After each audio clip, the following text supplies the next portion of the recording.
partimos con una elección municipal y nos volcamos ambos. Para mí fue muy duro perder.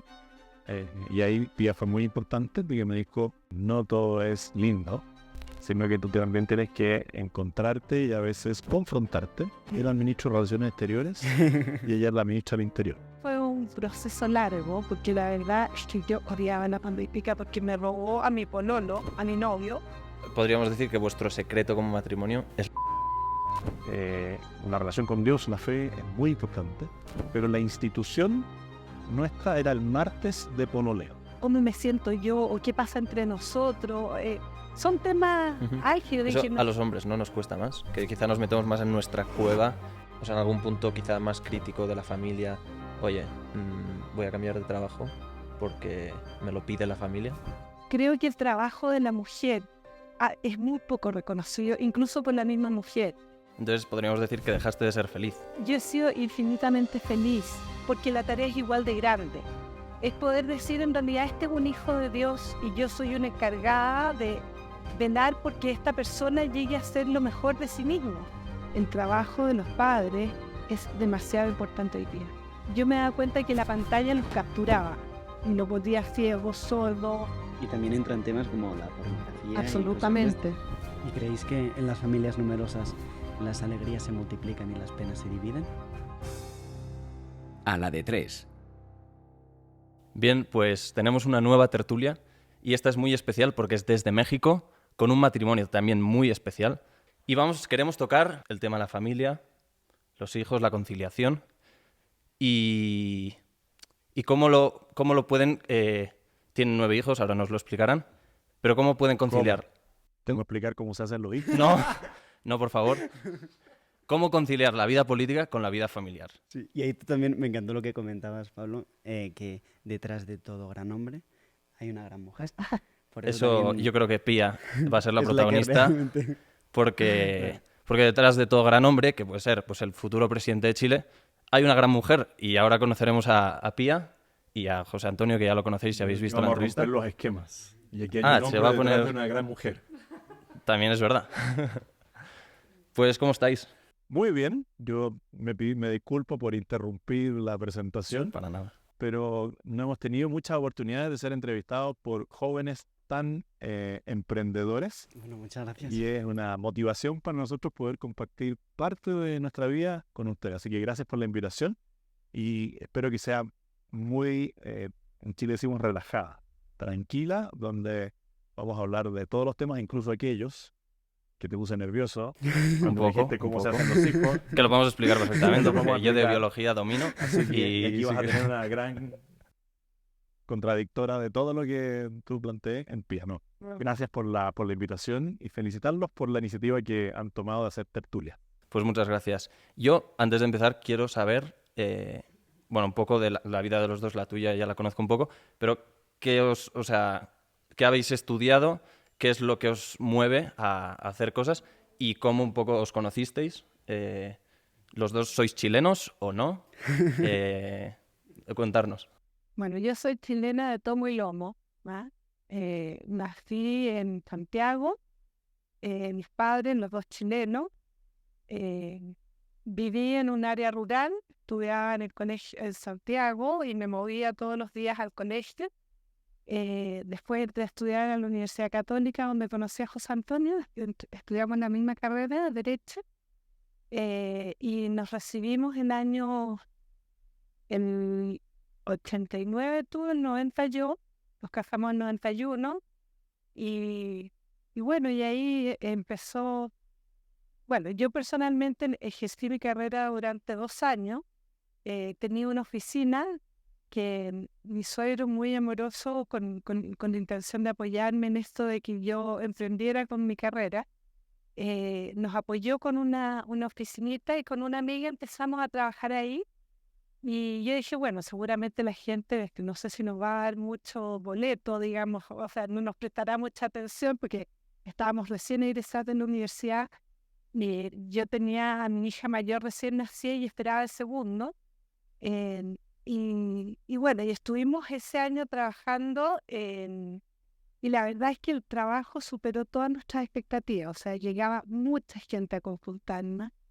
Y ahí fue muy duro experimentar como lo maltratada que era la gente por otros abogados. O sea, a mí me sorprendía. O sea, uno abría la puerta y lo primero que ya la gente agradecía era que tú la escucharas.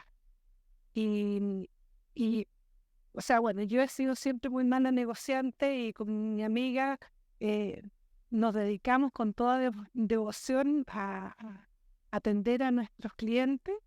Y al cabo de estos 2 años, yo me di cuenta que era muy difícil mantener este trabajo y la demanda de los niños, porque la verdad no estaba ni en una cosa ni en otra. O sea, tenía toda la pasión por defender a mis clientes y representarlos como se merecían, y al mismo tiempo, cuando estaba en esto, tenía el dolor de no poder estar con mis hijos, y cuando estaba con mis hijos tenía el dolor de no poder estar haciendo mi trabajo. Entonces era una tensión que no me permitía conciliar ni estar en paz. Entonces al final dije, bueno, aquí tengo que tomar una decisión. Gracias a Dios lo podía hacer, y por eso cerramos la oficina, y de ahí para adelante me dediqué a ejercer mi profesión al interior de la casa y haciendo todas las cosas que hice, porque hice muchas cosas aparte de educar a mis hijos, a nuestros hijos, digamos. Entonces podríamos decir que dejaste de ser feliz, porque ahora lo que el mundo dice es que una mujer dentro de casa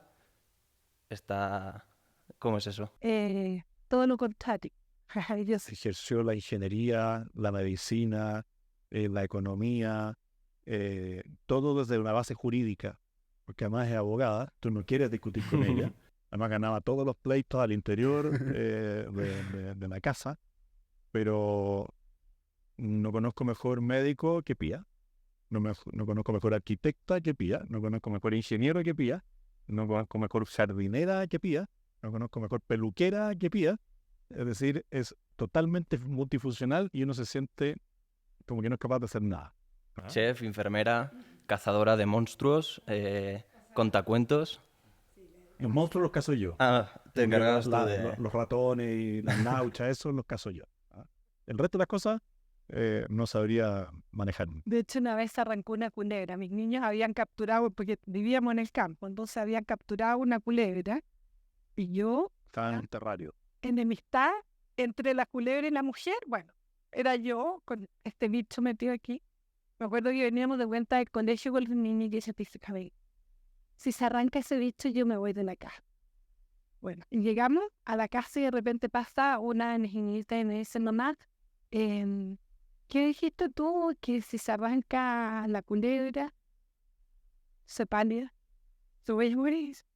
Voy a morir. Efectivamente se había arrancado y yo, pero sí, atacada, pero yo decía, en cualquier minuto voy a meter mi pie en un zapato y va a estar ese bicho y...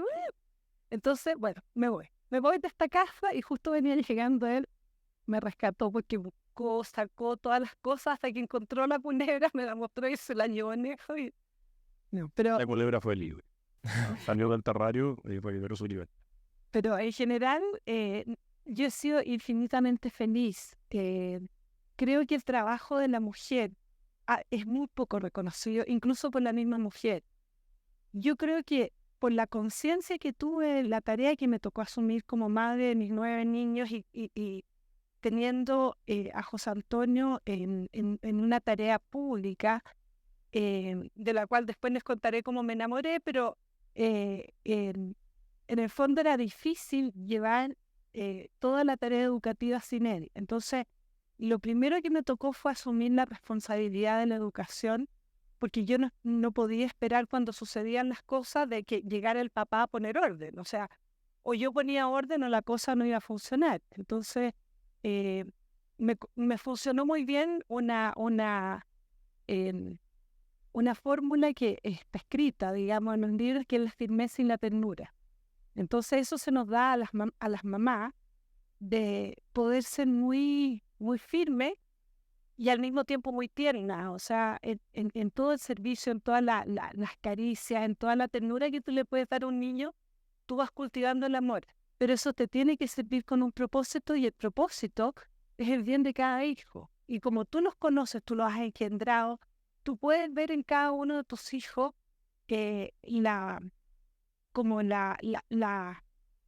la proyección de esa semilla que está ahí. Uno sabe que uno es responsable de regarla, de generar la atmósfera y el bien que necesita para que esa planta, o sea, esa semilla, se pueda desarrollar y llegar a su plenitud. Y si yo no dejo, o sea, si yo dejo de regar, o si yo dejo de abonar, o de picar la tierra, o de hacer lo que tengo que hacer, eso es responsabilidad mía. Pero lo que ese niño trae, y lo que ese niño es, y lo que ese niño como germen original y único como persona es lo propio que es de Dios. Entonces una cosa que es muy linda de poder emprender esta tarea magna, inmensa, y da lo mismo que sea un hijo, que sean 2, que sean 10, porque la tarea es igual de grande. Es poder decir, en realidad, este es un hijo de Dios y yo soy una encargada de velar porque esta persona llegue a ser lo mejor de sí mismo. Y yo estoy a cargo de que esta persona crezca con las conciencias básicas del respeto natural y humano que todos nos merecemos. Entonces, los límites. Eso es una cosa que hoy día los pocos padres tienen conciencia de que son necesarios. Entonces, y por eso la firmeza, ¿me entiendes? Entonces tú puedes ser muy amoroso, muy cálido, muy tierno, muy servicial con tus hijos, pero a la hora de poner un límite tienes que ser muy clara y muy firme, porque si no, los niños se desbordan y esa es su pega. Para el niño lo normal y lo obvio es salir de sus límites y desbordarse y explorar el mundo, porque esa es su manera de descubrir.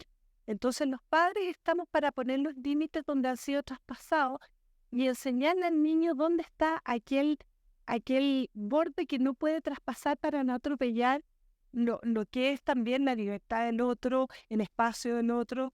Entonces, cosas sencillas, por ejemplo, que José Antonio lo contó en la entrevista que tuvo con usted respecto a la televisión. Nosotros, por norma, teníamos una pantalla. Entonces, claro, ahí tú te das cuenta que en esa dinámica generas una democracia en pro de un bien común, que es el uso de la televisión. Entonces, o se ponían de acuerdo para usar la televisión, o en el minuto que peleaban, bueno, la tele se apagaba. En mi casa somos 6 y es que es imposible poner una peli que a los 6 nos guste. Somos 4 hermanos chicos y mi madre, claro, es la única chica. O sea, a la que son disparos, a la que son aventuras así, o sea, es imposible. Y claro, al final acabamos cada uno, pues mi madre se va a la tele 1, mi hermano se va a la tablet 2, pero es también bonito como conseguir, como tú decías, conociendo a cada uno de tus hijos y conseguir esa democracia. Pues a lo mejor el niño número 6 ese día se tiene que aguantar porque le gusta menos y le toca ceder al otro, ¿no? Bueno, es que yo nunca me enteré. ¿Ah? No, ellos se administraban solos, eran las películas que veían ellos, pero hemos logrado encontrar también otro sistema, que es elegir una película para tener cine en la casa. Por lo tanto, alguno puede elegir una película y el resto accedemos a esa invitación. Y si la película...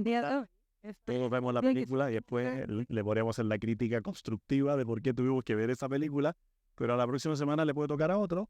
Entonces, también hemos logrado buscar instancias en que encontramos películas comunes. O, por ejemplo, cuando a mí me tocaba llevar a todos los niños al colegio, que eran hartos, todos los días iba uno distinto en el asiento de adelante. Entonces había una cartilla en la visera donde estaban los días y los horarios en que cada uno se iba, y la ventaja del que iba adelante era que él elegía la música. Pero tenía que ser una música que fuera compatible con todos los que íbamos ahí. Entonces, claro, a mí no me gustaba en un momento el reggaetón. Entonces le decía, oye, pero puedo escuchar otra música, baladas o cantantes, grupos musicales, y siempre tienes algún punto de encuentro. Entonces, lo importante es que nadie persevere obstinadamente en un tema, sino que se abra a que hay distintos tipos de música y, bueno, si es compatible con lo que íbamos ahí, todos gozábamos ese instante de 10 minutos de música elegida por Kibana. ¿Y creéis que en las familias numerosas las alegrías se multiplican y las penas se dividen? A ver, yo creo que, quizás los esfuerzos se pueden multiplicar y los esfuerzos se pueden dividir, o sea, pero yo creo que las alegrías y las penas son grandes para la persona que tiene uno, que tiene dos, que tiene tres, y son grandes las penas también de una pérdida o los valores compartidos. Al final, la maternidad es única con cada hijo. Entonces, claro, uno podría decir, si yo tengo más hijos, tengo mucha multiplicación y sí, efectivamente en la práctica así es. Pero yo creo que la persona que tiene un hijo o dos hijos, porque no ha podido tener más o por la razón que sea, también ocurre que sufre y que se alegra con la misma intensidad que uno se alegra por cada uno de sus hijos. Lo que sí se puede decir que en la familia numerosa la carga se divide. Eso es de Porque El lavar hermano los platos... mayor, No. Lavar los platos es por norma para todos, para el mayor y para el menor. Y también se produce una sana convivencia, que la descubrimos gracias a Pia, porque tenemos una pieza de museo que es una lavadora de platos, ¿ah? Que nunca se ha usado. Y todos la miramos y decimos, ¿cómo será la aventura de usarla? Porque Pia no permite usarla, ¿ah? La hemos usado un par de veces, ahora que estamos con conciencia ecológica, la convencimos por ese lado, que gasta menos agua la lavadora que el lavado a mano. Pero hay turnos de lavado donde se genera una convivencia muy importante. Entonces, uno lava, el otro seca. El que lava elige la música, el que seca elige otra cosa, y se produce una dinámica muy rica dentro de las familias en las labores habituales del día, ¿ah? Poner la mesa, levantar la mesa, lavar los cubiertos, los platos, todo eso se hace en conjunto. Cuando se hace una fiesta, y se hace mucha porque cada cumpleaños se celebra con invitados y globos y muchas cosas, todos colaboran a montar el espacio para la fiesta. Algunos son DJ, ponen la música para los otros, y cuando termina la fiesta todos ayudan a ordenar. Porque la condición es, claro, la condición es que pueden usar la casa, pueden tener una fiesta increíble, pero antes de irse el último invitado está todo ordenado. Entonces tú vas generando en familias numerosas ciertas dinámicas que ayudan mucho entre comillas, no sobrevivir, pero a vivir mejor compartiendo. Y eso parte por el uso común del televisor, por no tener, si uno tiene las condiciones y pudiera tener habitación separada para cada uno. Hay familias que optan por eso, nosotros optamos porque tenían que convivir y dormir de 2 o de 3.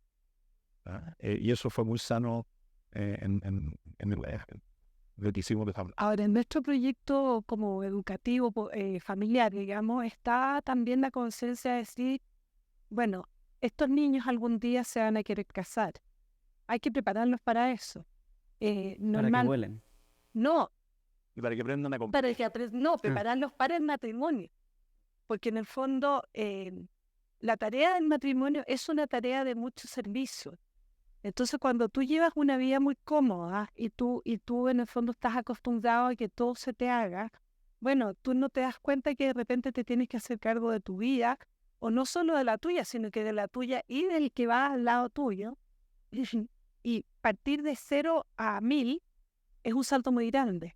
Entonces, por eso nosotros deseamos, ¿qué es el déspero? El hecho de que duerman juntos y tiene que ver con esto de compartir en espacio, de compartir dos personas distintas, de ponerse de acuerdo en el orden, en que todos son responsables de dejar la cama hecha, recogida la ropa, porque en el fondo son ayudas que desde muy temprano se pueden hacer, y cuando tú educas a un niño con esa responsabilidad pequeña, después es responsable el otro más grande.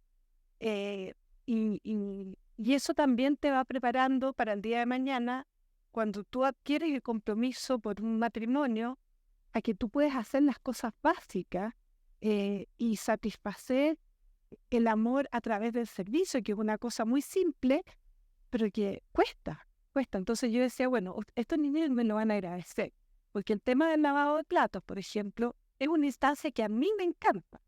Y yo me niego terminantemente a renunciar a ella, porque es el momento en que yo siempre estoy ahí. Entonces yo quiero lavar y los niños se pelean por lavar ellos después. Y las rumas de platos son de este porte, y los vasos y los cubiertos, es harto que hacer. Normalmente yo me quedo, pero en esa dinámica entre que ya todos me ven, que he estado haciendo todas las cosas y quieren ayudar, van saliendo muchas cosas de las cuales tú te vas enterando, que es el contacto vital, de qué es lo que está pasando con cada uno, de cómo lo pasó en la fiesta, de qué pasó durante la semana, esta prueba que me fue mal. Bueno, o sea, son instancias. Otra cosa que para nosotros fue muy importante fue el tema de la mesa. Yo, por ejemplo, iba a buscar a mis niños y cuando salían del colegio y me sentaba a tomar una leche con uno, después iba al otro turno, me volvía a tomar la leche con el otro, después me volvía con el tercer turno. O sea, el tema de sentarme en la mesa era algo que era muy propio de la familia de mi marido, que mi suegra siempre, nosotros vivíamos al lado de mi suegro, y estaba siempre en la mesa puesta, dispuesta, esperando a. Entonces eso fue muy bonito. Y el tema de que cuando tú te sientas en la mesa es como una acogida. Entonces me sentaba con cada uno y ahí iba recogiendo, entonces vas llevando la vida ahí todos los días, todo el tiempo, y vas muy enterado de qué es lo que está pasando, y así puedes acompañar la vida de los niños. Se genera además un tema de confianza y una comunicación que te permite llegar hasta los temas más complejos con mucha facilidad y con mucha naturalidad también. ¿Y cómo habéis hecho para que tener 9 hijos, luego pues que José Antonio se pues, presentara pues, para intentar ser presidente y tal, no de alguna manera afectara a vuestro matrimonio? Hay seguros. Cada uno tiene que ver cuáles son sus seguros, pero a nosotros uno que nos ha ayudado mucho es el diálogo matrimonial permanente semanal. Yo soy bastante esquemático para algunas cosas, y cuando éramos novios, yo ya estaba en el tema universitario, no siempre llegaba a la hora, no siempre llegaba y no avisaba. Y después un buen amigo nos aconsejó y nos dijo, mira, tú que eres ordenado, ¿por qué no pones en tu agenda una reunión con la persona más importante que es tía? Y me solucionó la vida.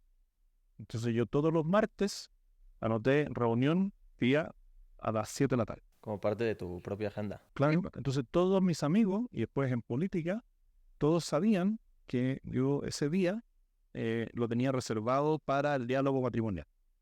Cuando ya fui electo diputado, tuve que cambiar el martes por el jueves, porque llegaba tarde los martes, pero la institución nuestra era el martes de pololeo, el martes de noviazgo. Martes, el viernes, después, pero los martes. Nuestros hijos todos tuvieron muy asumido que ese día los papás conversaban.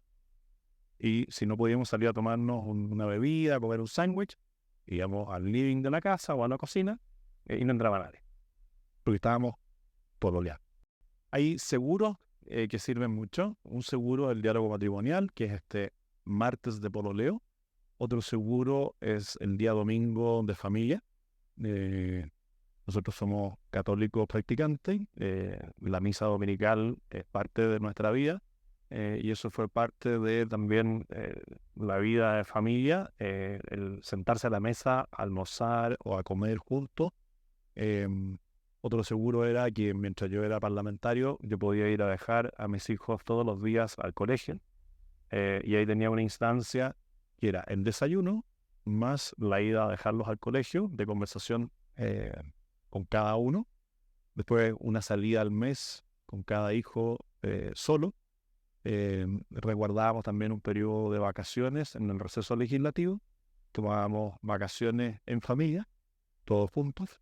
Entonces, con algunas cosas pocas, tú puedes garantizar diálogo matrimonial, diálogo familiar, momentos de encuentro, y se pudo hacer bastante bien.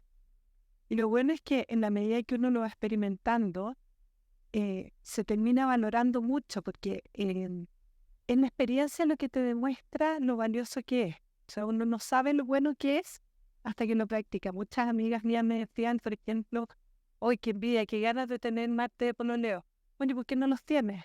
Ay, es que no, pucha, es que tengo un niño enfermo, es que no te puede dar excusa. O sea, y en eso yo valoro mucho la disciplina de José Antonio, porque él siempre estaba ahí. A mí de repente me costaba un poco dejar a los niños, que todavía no se dormía, pero ya, dejaba todo y nos íbamos, porque si no, es imposible. O sea, hacerse ese espacio y ser muy fiel a tener el tiempo físico y el tiempo espiritual para para poder encontrarse, es muy importante. Y por otro lado, aprovechar ese tiempo en ir trabajando en abrir el corazón, que es lo más difícil, porque uno puede hablar de cómo estuvo el tiempo, que tu trabajo y que la cosa, pero hasta llegar a la profundidad de decir cómo estás, de verdad, cómo estás, qué ha pasado, cómo te golpeó esto, y qué te pareció esto, o cómo me siento yo, o qué pasa entre nosotros.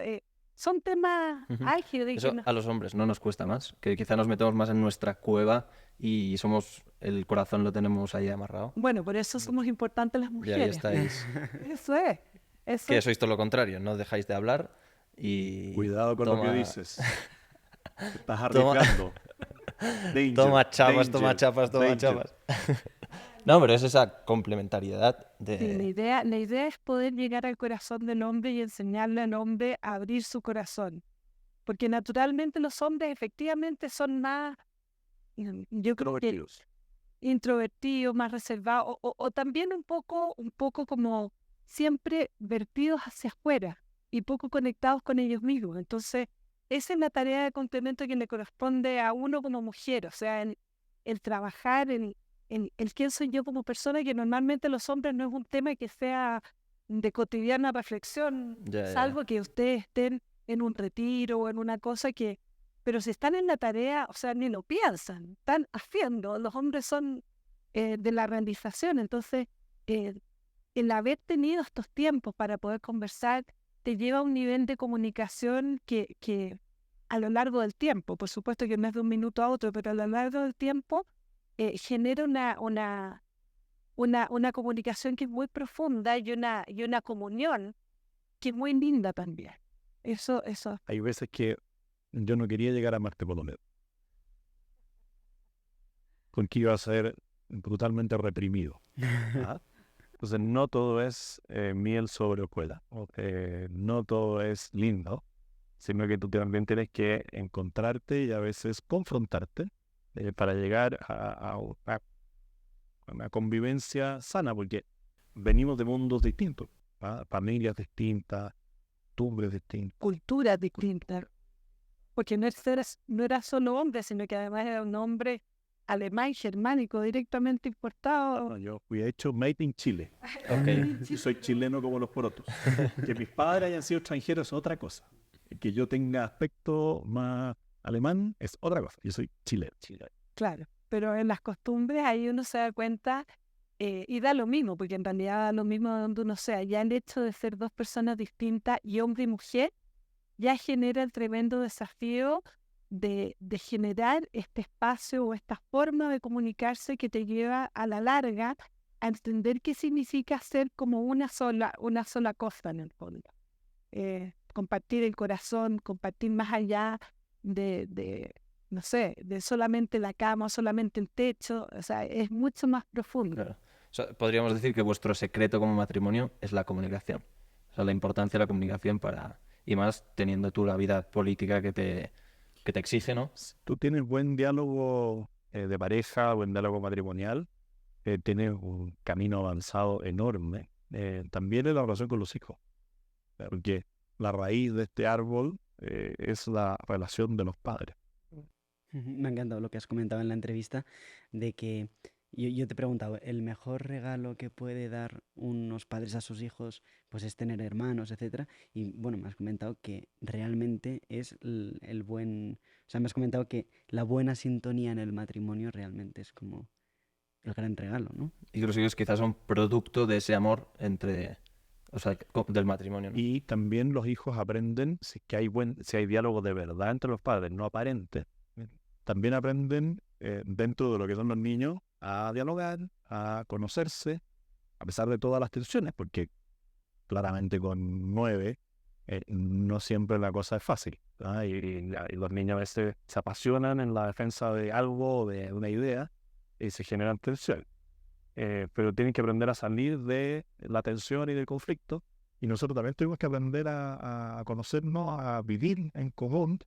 Que claramente yo no era alguien muy expresivo y Pia era tremendamente expresiva. Hoy día yo soy muy expresivo. Ah, lo has aprendido. A la fuerza has aprendido.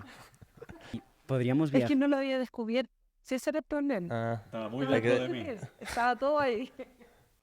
No sé si queríais, bueno, viajar al inicio de cuando José Antonio empezó a presentarse y tal. No sé si podríais hablarnos un poco de esos inicios y también, Pía, tu papel detrás, ¿no? Partimos con una elección municipal muy pequeña y nos volcamos ambos en cuerpo y alma a lo que fue la elección. Para mí fue muy duro perder y ahí Pía fue muy importante porque me dijo algo que lo tengo grabado hasta hoy día, que me dijo, mira, por mucho que te esfuerces, el resultado no depende de ti. Y eso se te olvidó en la mitad de la campaña, cuando no se te olvide más. ¿Ah? Y eso fue una tremenda lección para todo lo que venía después, porque nadie te garantiza el triunfo. Y tú no puedes poner toda tu esperanza en tu propio trabajo, que es el que te va a hacer ganar. Eh, También lo comentamos en la entrevista, una relación con Dios, la fe, es muy importante. Y la confianza en Dios, no en uno. Entonces, si Dios te pide dedicarte a algo, cuerpo y alma, Él tiene claro qué va a ocurrir. Uno a veces tiene una nebulosa, no sabe bien, pero se van aclarando los caminos y el fin no es solamente el éxito electoral. Primero también es tu paz interior, la paz de tu familia. Entonces, tienes ciertos límites por un lado y tienes claridad de que no depende de ti el resultado final. Y eso te permite enfrentar la política de una manera muy distinta a aquellos que se les va la vida en una elección. ¿pregunta? No, iba a preguntarle a Pía cómo lo veía. Bueno, para pero sí. mí fue un proceso largo, porque la verdad es que yo odiaba la política porque me robó a mi pololo, a mi novio, desde la época universitaria. O sea, era como la otra detestable. La odiaba con todo mi corazón. Cuando nos íbamos a casar, José Antonio me dijo, no te preocupes si yo me voy a dedicar al negocio familiar.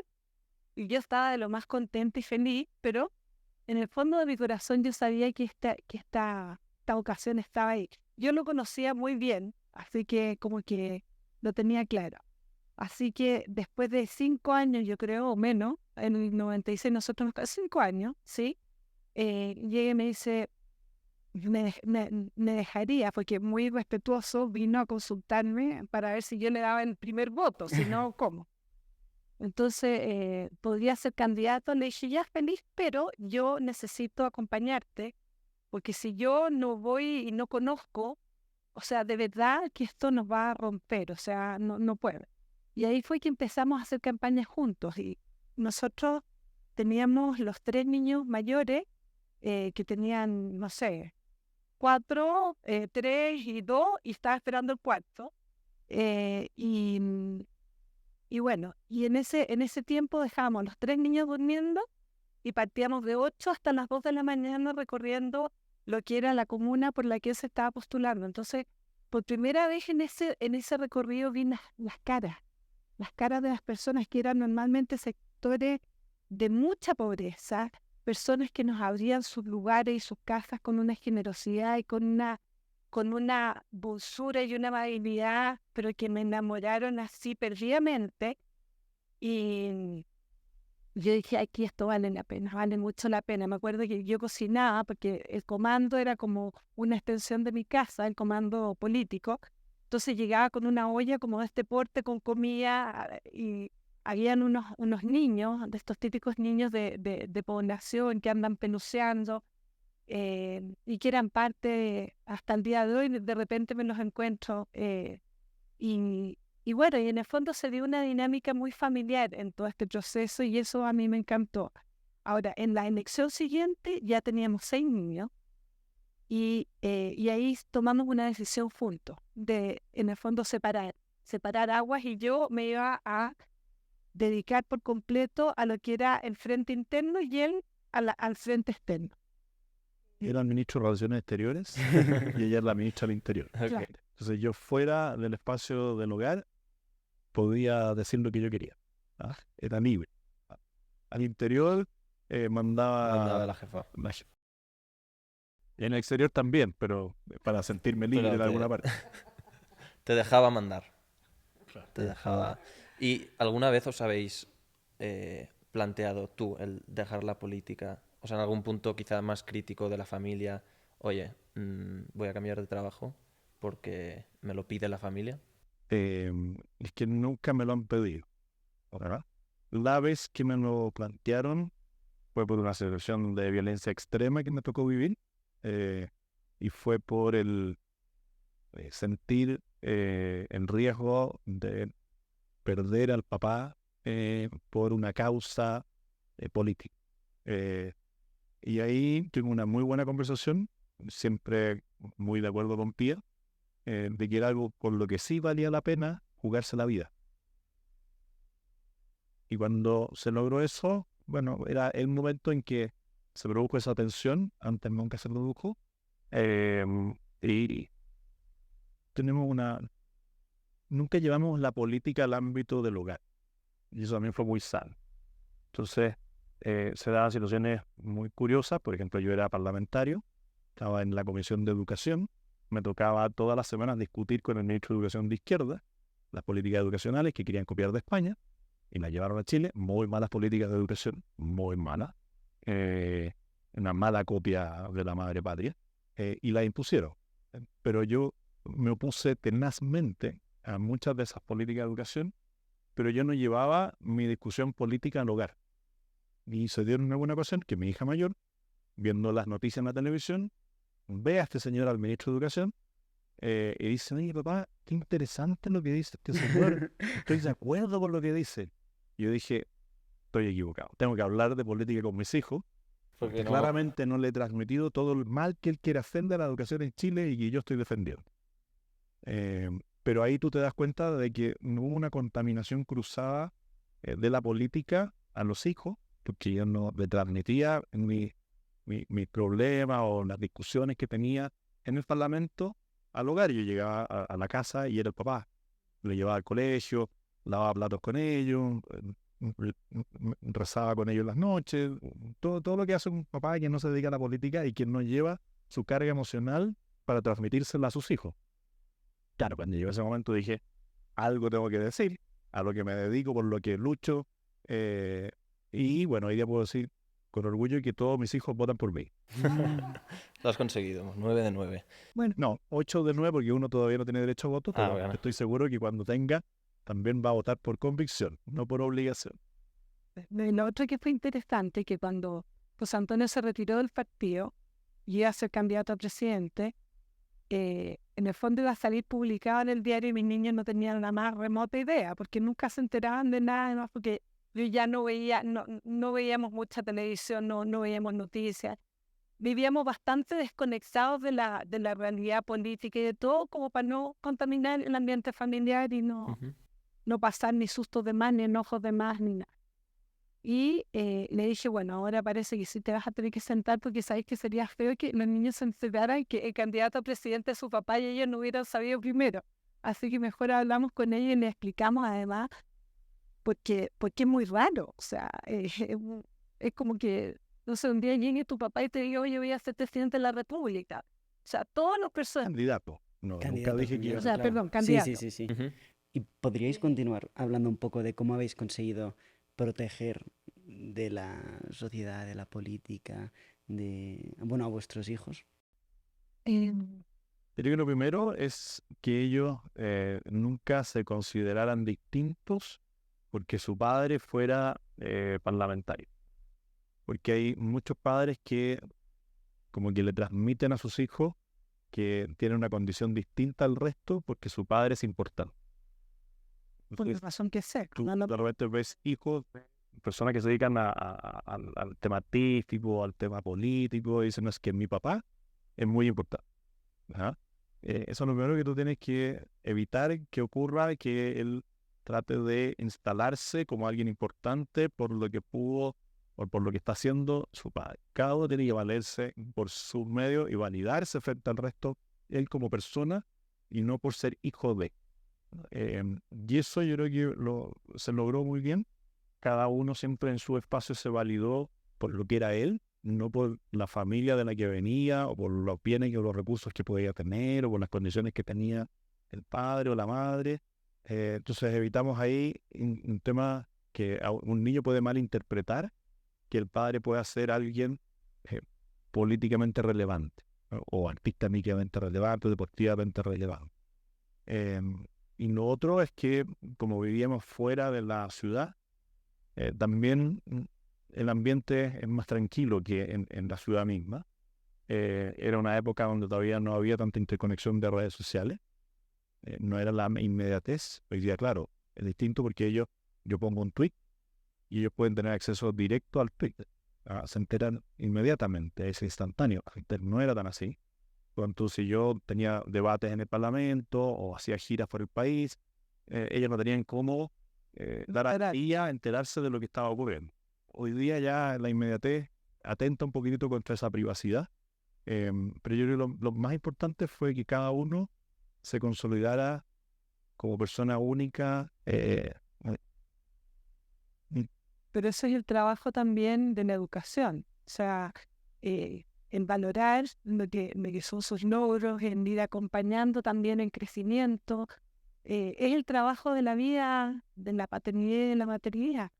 Entonces, yo creo que efectivamente nos favoreció mucho estar fuera de Santiago, porque además eso te da muchas herramientas para poder administrar la autoridad. Porque si mis niños, por ejemplo, querían salir el fin de semana, bueno, tenían que también hacerse responsables de ciertas cosas. Y cuando, por ejemplo, esto es anecdótico, pero a lo mejor puede servir para ilustrar. En algún minuto yo me daba cuenta que la pantalla los capturaba y no podía ciego, sordo. O sea, yo podría estar gritando al lado de ellos, oye, vengan, y nadie me escuchaba. Entonces decidimos comer juntos en la noche sin el papá, porque el papá llegaba más tarde, pero yo dije, estos niños están creciendo y necesitamos no solo la hora del té, que es la hora que yo los recibía así por su orden. Entonces dije, ya, vamos a hacer la hora de comida juntos. Y tenía la mayor de, no sé, 16 años o 17 años y el menor de 1 o de 2 años. Pero todos teníamos que estar en la mesa. Entonces me acuerdo que nos sentamos esa primera vez y bueno, era la pelotera, el chico tiraba la comida y eran todos hablando al mismo tiempo. Entonces la mayor me dice, mamá, ¿y para esto querías que nos sentáramos? Bueno, sí, para esto. Ay, mamá, pero es que aquí no se puede. Bueno, es que esto te lo estoy pidiendo yo. Entonces, si tú no me das esto, no me pidas después que el fin de semana yo te lleve para acá, te traiga para acá. No me pidas, porque para mí eso también es un sacrificio. Entonces, yo te estoy pidiendo esto porque sé que te cuesta, a mí también me cuesta, pero yo creo que esto es necesario. Bueno, hoy día, o sea, las comidas familiares conmigo, o si no estaba yo y si no estaba él, las hacen ellos. Entonces, esa comunión también, esa hermandad que se ha generado también entre ellos, ha sido fruto de generar esas instancias que es trabajo. O sea, hoy día es muy difícil hacerlo. ¿Por qué? Porque en el fondo uno tiene que vencer a las redes sociales, el celular, o sea, que haya un espacio de free, no sé, no sé cómo ponerle, pero libre de esta inmediatez del teléfono, que te dé un espacio para poder interactuar en vivo y en directo con la persona que tienes al lado. Y eso yo creo que ha sido un trabajo que de alguna manera también ha rendido mucho fruto en los niños, porque ellos les gusta también interactuar mucho entre ellos, son muy sociales también con sus amigos y bueno, y tienen como esa sencillez de poder hablar y comunicar. ¿Y a qué edad se da en la familia Cast el móvil? ¿A qué edad consideráis? Depende de la época. Es un tema muy importante. La mayor de nuestras hijas tuvo acceso al móvil cuando estaba en octavo, antes de pasar a... No, después. No, acuérdate que... Pero ahí llamaron la discusión. No, Sí, después la discusión de los Hoy 15. es pero a los martes, 15, podéis. a los 15 años fue ella, pero porque una amiga le regaló un móvil. Pero Sí. fue una discusión Fue- discusión familiar, porque en el fondo eso es un tema que claro, que los padres tienen que decidir y no puede por el antojo del niño venir otra persona e instalarlo. Claro. La Pero educas tú, ¿no? La amiga. siempre fue una discusión. Y después era cuando pasaban a la enseñanza media, en Chile es educación básica, ¿Cuántos 8 años, Ok. y después tienes 4 años de enseñanza media. Entonces, el trato era, vas a tener el móvil en la enseñanza media, y tú fíjate, el móvil, perdón, antes había un móvil de emergencia. Entonces había uno comunitario, si alguien salía, podía llevarse ese móvil para llamar si tenía algún problema o quería que lo fueran a buscar o algo. Y después cuando ya llegaban a media, podían tener teléfono propio y con acceso a a internet, ¿ah? O acceso a la telefonía. Y yo les decía, fíjate tú, ¿qué nota quieres en el fondo para mantener el celular? Y yo le dije, sé prudente. Entonces me decían, no, la nota máxima en Chile es un 7. ¿Verdad? Entonces alguno me dijo un 6,5. Y le dije, ¿no será mucho? Yo te propongo renegociar. Y dime un 6,2. No, 6,5. Pero es que si dice 6,5, si no cumples con el 6,5, te voy a tener que quitar el teléfono. No, sí, 6,5. Me sacó un 6,3. Y llegó a entregarme el teléfono. Entonces le dije, te voy a renegociar. Y vamos a hacer un segundo intento y se lo dejé igual. Pero tú tienes que ir poniéndole ciertas condiciones, ciertos límites.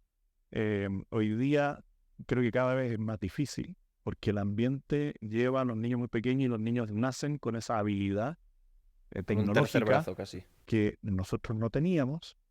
Y hoy día ves que los niños ya son capaces de ver, porque la televisión está en el móvil, es el calmante que se le da muchas veces a los niños para que no molesten, y le pones una película, le pones un juego, pero no le estás haciendo un favor. Y también entran temas como la pornografía. Absolutamente. Y cosas de estas. Bueno, El peligro, ¿no?, que puede tener. el índice de abuso que se dan hoy día de jóvenes hacia más jóvenes es muy alto, porque a través de la pornografía infantil y de ciertas aplicaciones los van hipersexualizando, y después jóvenes de 15, de 16, 17 terminan abusando de niños más pequeños, cosa que antes ocurría con adultos sobre niños, y esa barrera se ha ido bajando en gran parte por una hipersexualización temprana de jóvenes.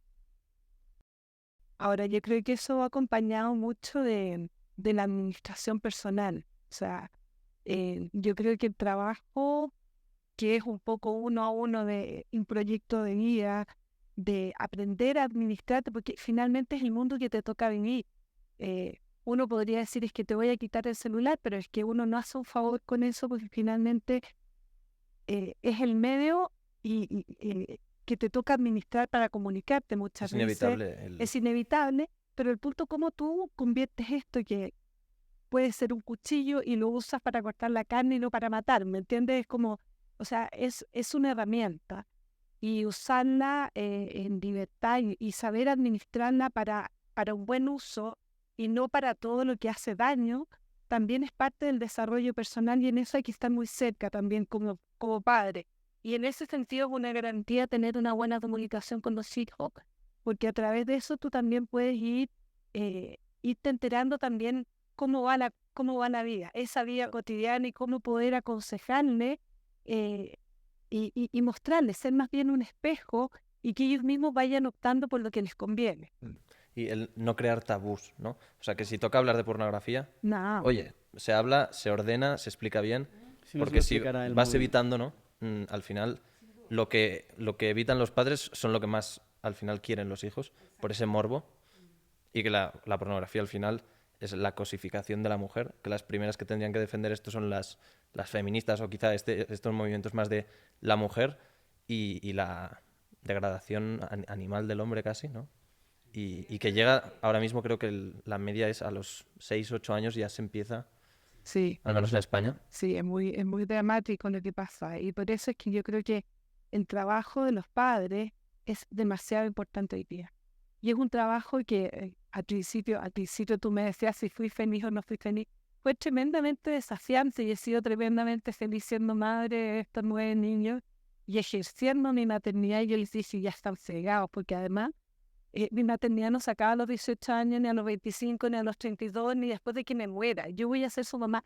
Siempre, siempre, siempre. Siempre fui pensada para ser su mamá, y siempre voy a ser su mamá. O sea, están fregados.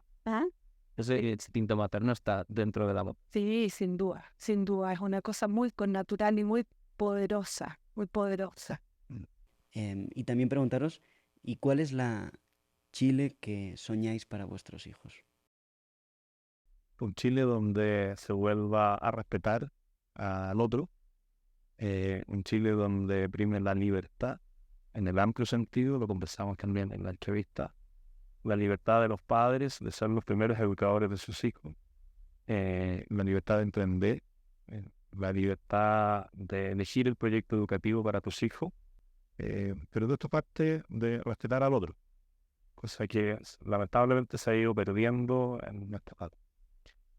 Yo sueño con un Chile que sea familia, y sea familia, que nos podamos ver como hermanos, los hermanos grandes con los hermanos chicos, con los hermanos más desarrollados, con los que necesitan más ayuda, que puedan tenderse la mano unos con otros, que nos queramos. Eso es lo que yo estoy. Esperanzador.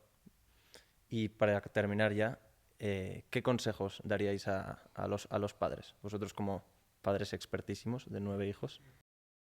Yo creo que cada uno tiene su propia experiencia. No hay una fórmula mágica. Está lleno de libros de cómo ser buenos padres, pero todos nos tocan realidades distintas. Cada hijo es distinto al otro. Entonces, no hay una fórmula para poder educar a cada uno de los hijos. Y si lo hicieras en una norma fija, matarías la individualidad de cada uno de los hijos. Porque puede haber unos deportistas, unos artistas, otro matemático. Al menos lo que nosotros hemos realizado es cultivar el diálogo matrimonial, que no es fácil. Esto no es algo que uno tiene además conquistado de manera permanente, no es que ya cumpliste esto y hay alegría permanente. Esto es día a día, tú tienes que volver a enamorarte, volver a contestar al otro. Todo lo que puedes haber ganado un día con una mala actitud lo puedes perder al día siguiente. Pronto yo creo que ese trabajo, que es un trabajo bonito, desafiante, es de día a día en el encuentro matrimonial, en el diálogo. Y que hay veces que, porque estamos en campaña, puede que no hablemos durante todo el día. Pero ya encontrarnos por teléfono, vía Zoom, unos momentos al cerrar el día, como que te sintoniza de nuevo. Puede que no necesariamente es estar todo el día llamando por teléfono, o sea, ojalá se diera, ojalá tuviera ese diálogo más permanente, pero hay momentos en que no se da y yo parto muy temprano en la mañana a una gira y estoy 3 días fuera de la casa, y el contacto es telefónico solo en la noche porque en los lugares donde a veces no hay internet, porque tú estás en una reunión con 10, con 20, con 100 personas y no puedes decirle, oiga, mire, espéreme que tengo que marcar tarjeta y vuelvo, pero hay una sintonía y los dos sabemos que estamos el uno del otro, y siempre decimos, bueno, cuando yo voy a una gira voy con Pía y es increíble cómo la gente me dice, ¿cómo está Pía? Antes de preguntar cómo estoy yo, me dice, ¿cómo está la Pía? Y lo más probable es que a la Pía le pasa lo mismo muchas veces y le preguntan, ¿cómo está José Antonio? Entonces hemos tenido esa posibilidad de proyectar la vida familiar a nuestra actividad, al menos yo en mi actividad política contingente y en la Pía en actividad pública permanente, no política electoral, pero pública. Se ha dado a través del diálogo, que cuesta, hay que conquistarlo y una conquista permanente, una muy buena relación que permite un buen ambiente familiar. Yo creo que sí son recetas que se pueden recomendar porque cualquiera las puede tomar y la implementación sí va a ser original. Entonces yo creo que sí el tema del cultivo del amor, el cultivo del amor con el mate de poloneo o con algún gesto de creatividad y que uno dice ya conscientemente hoy día te voy a querer a través de esto, esperándote hasta las no sé cuántas que me pudiste llamar por teléfono o de la forma original que a uno le toca, digamos, la circunstancia en la que uno está, pero renovar el amor matrimonial permanentemente, eso es una cosa muy importante en la educación de los hijos. Y lo otro es tener la mirada puesta en los hijos, Porque cuando tú ves a cada niño, tú te vas, cuando realmente los tienes a la vista, cuando dejas tu celular, que también a uno lo toma. O sea, si yo empiezo con el celular a ver cuánto WhatsApp o me pongo a ver recetas de cocina o cómo trasplantar no sé qué cosa, puedo pasar un día entero y no enterarme qué pasa a mi alrededor. Bueno, yo no me permito eso y lo dejo a un lado para poder conectarme con la realidad inmediata que tengo. Entonces así tengo la oportunidad realmente de ver a mis hijos. Y como los veo, los conozco y entonces entiendo que puede ser uno querer ser deportista, el otro que es seco para cantar, el otro que tiene tal talento.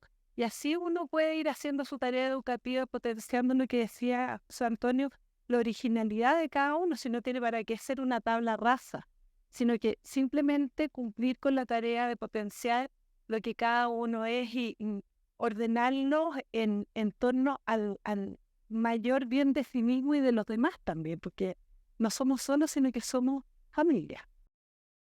Pues yo creo que ya está, nada más y nada menos. Con este pedazo de matrimonio, pues nos despedimos. Gracias por aceptar esta tertulia con nosotros. Muchas gracias y felicitaciones por todo lo que hacen, de verdad que, o sea, van a llegar muy lejos, porque imagínense los jóvenes que son y van a hacer... La próxima va a ser a la inversa. Nos van a hacer Nosotros los vamos a entrevistar a ustedes. Vale, me parece Y que bien. prepárense. Vale, perfecto. Me parece- Habrá que ir a Chile y... De ahí somos. y Ahí los tertulia. esperamos. Ok. Muchas gracias. A la de tres.